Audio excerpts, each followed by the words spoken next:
Ayan, may papaya ako. Lady Red ba yung pangalan nito na papaya?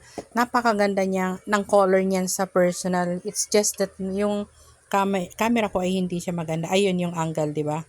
O di ba ang ganda? Yan. Ang kanyang angle, nakitang-kita yung ganda niya. So, this will be my breakfast. Ayan, ang sarap.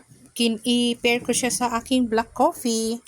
Ayan, lalagyan ko yan ng collagen a little later pag hindi na siya ganun kainit.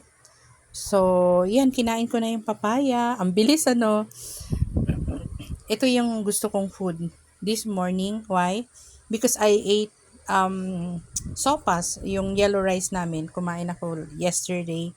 And I ate lunch and dinner ng ganun. So, today, medyo less tayo ng carbs.